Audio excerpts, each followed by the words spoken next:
ሰላም እንዴት ናችሁ? ሰላም ጎሳይ ነኝ በሰላም ጎሳይ የዩቲዩብ ቻናል። ይሄንን ቻናል ሰብስክራይብ፣ ላይክ እና ሼር እንድታደርጉ በትህትና ጠይቃችኋለሁ። አስቀድሜ አመሰግናለሁ። ዛሬ የቼልሲን ጉዳይ እንመለከታለን። ቼልሲ በዓለም የክለቦች ዋንጫ ውድድር ላይ ተሳታፊ ክለብ ነው። ዛሬ ጨዋታውን ያደርጋል እና የዓለም የክለቦች ዋንጫ ውድድር እንግዲህ ክለቦች የሚመረጡበት አንደኛው መመዘኛ ያለፉት 4 ዓመታት ፐርፎርማንስ ነው። ቼልሲ ደግሞ በ2021 በቶማስ ቱኸል ስር የቻምፒየንስ ሊግ ዋንጫ አሸናፊ ነው። እንግዲህ አሁን ደግሞ በዓለም የክለቦች ዋንጫ ላይ ተሳታፊ ይሆናል። ካሉት የእንግሊዝ ፕሪምየር ሊግ 2 ክለቦች አንዱ ነው ከማንቸስተር ሲቲ ጋር። አሰልጣኝ ኤንሶ ማሬስካ ለዚህ ውድድር ያሉትን ስኳድ ይዘው በዩኤስ ተገኝተዋል። የስብስቡ አባል ያልሆነውና የተገለለው ዦዋ ፌሊሽም በስቴዲየም ተገኝቶ የመክፈቻ ጨዋታውን ተመልክቷል። እንግዲህ ሰማያዊዎቹ በክለብ ወርልድ ካፕ ለመወከል ያልተመረጠው እና ደግሞ የሀገሩ ብሔራዊ ቡድን የኔሽንስ ሊግ ዋንጫን ያሸነፈው ፖርቱጋላዊ የፊት መስመር ተጫዋች ወደ ዩናይትድ ስቴትስ ተጉዟል። በመክፈቻው ጨዋታ ያለ ጎል 0-0 የተጠናቀቀውን በአል አህሊና በኢንተር ማያሚ መካከል የተደረገውን ጨዋታ በስቴዲየም ተገኝቶ ተመልክቷል። እንግዲህ ቢያንስ ሊዮኔል ሜሲ ሲጫወት የማየት እድል አግኝቷል ማለት ነው። በቀጥታ የቼልሲን ጨዋታ ይመለከት እንደሆነም እናያለን። እንግዲህ አክሴል ዲሳሲ፣ ቤን ቺልዌል፣ ኬፓ አሪዛባላጋ እና ረሂም ስተርሊንግን ከቡድኑ ጋር አብሮ ይዞ ያልሄደው ቼልሲ እንግዲህ ዩናይትድ ስቴትስ ሌሎች ስብስብ ይዞ ደርሷል። እነሱ ግን ከቡድኑ ጋር አልተጓዙም። የፌሊሽ ካሪየር በቼልሲ ያበቃ ነው የሚመስለው።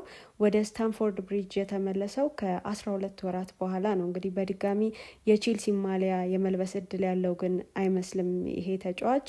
ቼልሲ የፌሊሽን የመለያ ቁጥር ለዳሪዮ ኤሱጉ ሰጥቷል። አዲሱ ሰማያዊዎቹን የተቀላቀለው ተጫዋች መምጣቱን ተከትሎ አሁን ፌሊሽ እንግዲህ ለ2025-26 የውድድር ዘመን ያለ ቁጥር ቀርቷል ማለት ነው። ለኤሱጉ ተሰጥቷል እሱ ይለብሰው የነበረው ቁጥር። ስለዚህ ይህም አንደኛው በቼልሲ የማይቆዩበት ምክንያት ሊሆን ይችላል። በዚህ ተጫዋች ላይ የቼልሲ እቅድ በቋሚነት ክለቡን እንዲለቅ ነው። እንግዲህ ከክለቡ እንዲወጣ ነው የሚፈልገው ቼልሲ በቋሚነት ምንም እንኳን የፈላጊ ክለቦች ቁጥር ውስን ቢሆንም አሁንም ግን ከሌሎች ክለቦች ጋር በመደራደር እንደዚሁ ተጫዋቹም በቋሚነት ከክለቡ ማስወጣት ነው ያለው ሀሳብ። ሌላኛው ሀሳብ በዚህ በቼልሲ ላይ እንደ አማራጭ ያዘው ተጫዋችን በተጫዋች ልውውጥ የማድረግ ነው። ከቤኔፊካ ቶማስ አራሆን ወይም ደግሞ አንቶኒ ሲልቫን ለማስፈረም ጥረት እያደረገ ነው። ሁለቱም ተስፋ የሚጣልባቸው የመሀል ተከላካዮች ናቸው። ስለዚህ ከሁለቱ በአንዱ ዦዋ ፌሊሽን ለቤኔፊካ ሰጥቶ አራሆን ወይም ደግሞ ሲልቫን የማምጣት እቅድ ነው ያለው በዚህ ተጫዋች ላይ። ኤንሶ ማሬስካ እንግዲህ ስብስባቸውን ይዘው አሁን ዩኤስ ደርሰዋል። ስለ አንዱ የቼልሲ አዲስ ፈራሚም ጥሩ ስሜት እየተሰማቸው እንደሆነም ጭምር ተናግረዋል። ዛሬ ምሽት በዓለም የክለቦች ዋንጫ ቼልሲ ሎስ አንጀለስን ሲገጥም የቼልሲ ደጋፊዎች በቡድናቸው እንግዲህ በርከት ያሉ አዳዲስ ፊቶችን ሊመለከቱ ይችላሉ። ሊያም ዴላፕ፣ ዳሪዮ ኤሱጉ፣ ማማዱ ሳር እና ማይክ ፔንደርስ ሁሉም እንግዲህ በቼልሲ ስኳድ ተካተዋል። ለዚህ ቶርናመንትም ዝግጁ ሆነዋል። እንግዲህ ዴላፕ ስለ ቼልሲ ጥራት ተናግሯል። ደጋፊዎችም ደግሞ እርሱ በቡድኑ ላይ የሚጨምረውን ጥራት ለማየት ይጓጓሉ። ከአዲሱ የፊት መስመር ተጫዋቻቸው ማለት ነው። እንግዲህ በቼልሲ ሌላም የሚጠበቅ እይታ ውስጥ የሚገባ ተጫዋች አለ። የ20 ዓመቱ ወጣት ኤሱጉ መርሴዲስ ቤንዝ ስቴዲየም በሚደረገው ጨዋታ ራሱን ይገልጣል ተብሎ ነው የሚጠበቀው። ኤንሶ ማሬስካ በዚህ ተጫዋች ላይ በዳሪዮ ኤሱጉ ላይ ማለት ነው ጥሩ ስሜት እየተሰማቸው እንደሆነ ተናግረዋል። ቼልሲ በአማካይ ተጫዋቾች ስብስብ ላይ ኤሱጉን ጨምሯል። ፖርቱጋላዊውም ከወዲሁ አሰልጣኙ ኤንሶ ማሬስካን ለማስገረም ለማስደነቅም ጥረት እያደረገ ነው። ያንንም ማድረግ ይዟል።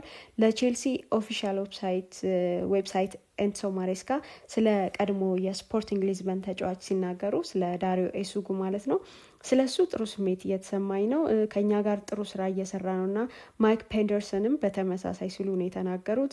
አንድሬ ሳንቶስም በቼልሲ መለያ የሚታይ ሌላኛው አማካይ ነው። እንግዲህ ብራዚላዊው ቼልሲን የተቀላቀለው ከቫስኮ ዳጋማ ነው በ2023 ነገር ግን እስካሁን በወዳጅነት ጨዋታዎች እንጂ ኮምፒቲቲቭ ውድድሮች ላይ አልተጫወተም። በተጠናቀቀው የውድድር ዘመን በስታዝቦ በፍሬንች ሊግ ማለት ነው ስኬታማ የውሰት ጊዜ ነበር ያሳለፈው።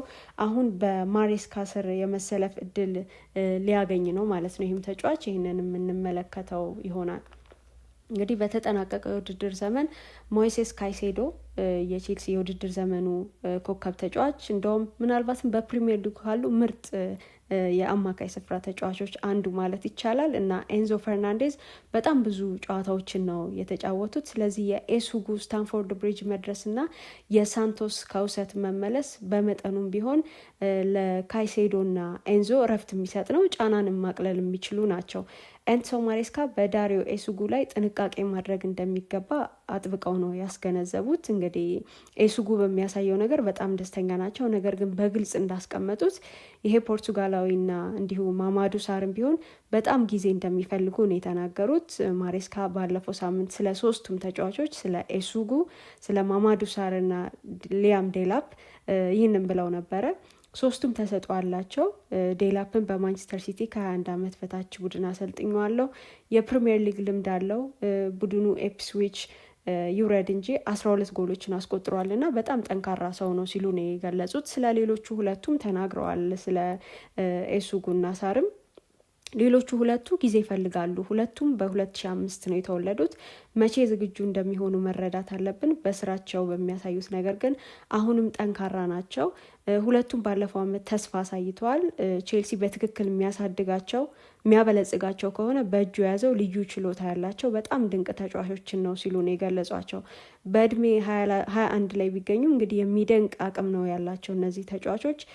ቼልሲም ሊጠብቀው የሚገባ ነው። በእርግጥ በቼልሲ ስኳድ ስላሉ ወጣትና ባለተሰጥኦ ሌሎች ተጫዋቾችም ይህንን ማለት ይቻላል። እንግዲህ በክለብ የዓለም ዋንጫ የመክፈቻ ጨዋታ ቼልሲ ወደፊቱን የክለቡን ወይም የቡድኑን ባለተሰጥኦ ኤስቴቫኦ ዊሊያንንም የማየት እድል ነበረው፣ በፓልሜራስ ማለት ነው። በጨዋታው ኤስቴቫኦ በሜዳ ላይ በቆየባቸው ደቂቃዎች በተደጋጋሚ ተጋጣሚውን ሲፈትን ነበረ። ስንብቱንም በጥሩ መንገድ ለማድረግ የሞከረበትና ከዚህ በኋላም ወደ ስታንፎርድ ብሪጅ ከመሄዱ በፊት ከፓልሜራስ ከሚያሳየው ጊዜ ቦነስ እንደሆነ መናገር ይቻላል። በዚያ ጨዋታ ላይ እንግዲህ ኤስቴቫኦ ኮከብ ተጫዋች ተብሏል። ሽልማቱንም ተቀብሏል። ሱፒሪየር ፕሌየር ኦፍ ደ ማች አዋርድን ወስዷል። ከፓልሜራስ ጋር ባለው ስምምነት በዚህ ውድድር የምድብ ጨዋታዎች ሲጠናቀቁ ኤስቴቫኦ በይፋ የቼልሲ ተጫዋች ይሆናል።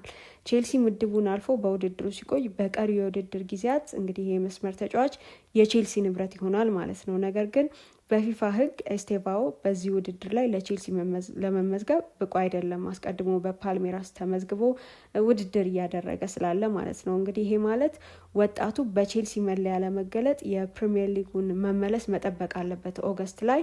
እንዲሁ በጨዋታ ላይ የሚኖረውን ሚላን ለማሳየትና ኤንሶ ማሬስካንም ለማሳመን ያንን ጊዜ መጠበቅ ይኖርበታል ይሄ ተጫዋች።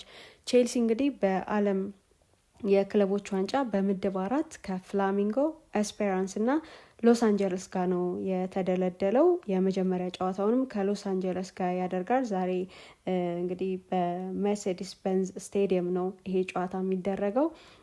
በዚህ ላይ ደግሞ ምን አይነት አቋም ያሳያል እንመለከታለን። ቼልሲ እንግዲህ በዝውውር መስኮቱ ያስፈረመው ያጠናቀቃቸው እነዚህ ዝውውሮች አሉ፣ ግን ደግሞ ከዚህም በላይ ያስፈልገዋል።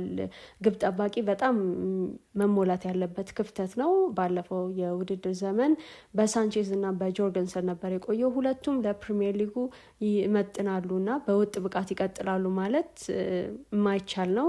በተደጋጋሚ ሳንቼዝ የፕሪሚየር ሊግ ጨዋታዎችን አድርጓል፣ ግን ደግሞ ስህተቶችንም ሲፈጽም ተመልክተነዋል። ጆርገንሰንም ቢሆን በቋሚነት የፕሪሚየር ሊግ ግብ ጠባቂ ሳይሆን የካፕ ውድድሮች ላይ መሰለፍ የሚችልም እንደሆነ ታይቷል እና ቼልሲም ይህንን አውቀው ወደ ገበያ ወጥቷል። ከኤሲ ሚላን ማይክ ሚኞን ለማስፈረም ጥረት እያደረገ ነበረ አስቀድሞ በተከፈተውና ፊፋ ለዚህ ለክለብ ወርልድ ካፕ ባመቻቸው የዝውውር መስኮት እና ራሱን ባስተዳደረው ድርድሮችን ጀምሮ ነበር። ማይክ ሚኞን ለማምጣት ድርድሮች እያደረገ ነበር። ነገር ግን ዝውውሩ ሳይፈጸም ያ የዝውውር መስኮት ተዘግቷል። ዛሬ ደግሞ ትልቁና የሚጠበቀው የክረምቱ የዝውውር መስኮት ተከፍቷልና በዚህ የዝውውር መስኮት ይህንን ዝውውር እንደሚያጠናቅቅ ይጠበቃል። ከዛ ሌላ ሴንተር ባክም እንደሚያስፈልገው ምንም ጥያቄ የለውም። ልምድ ያለው ሴንተር ባክ ይፈልጋል። የጊትንስንም ዝውውር ለመፈጸም እንደዚሁ ከጫፍ ደርሶ ነበር፣ ግን አልተጠናቀቀም።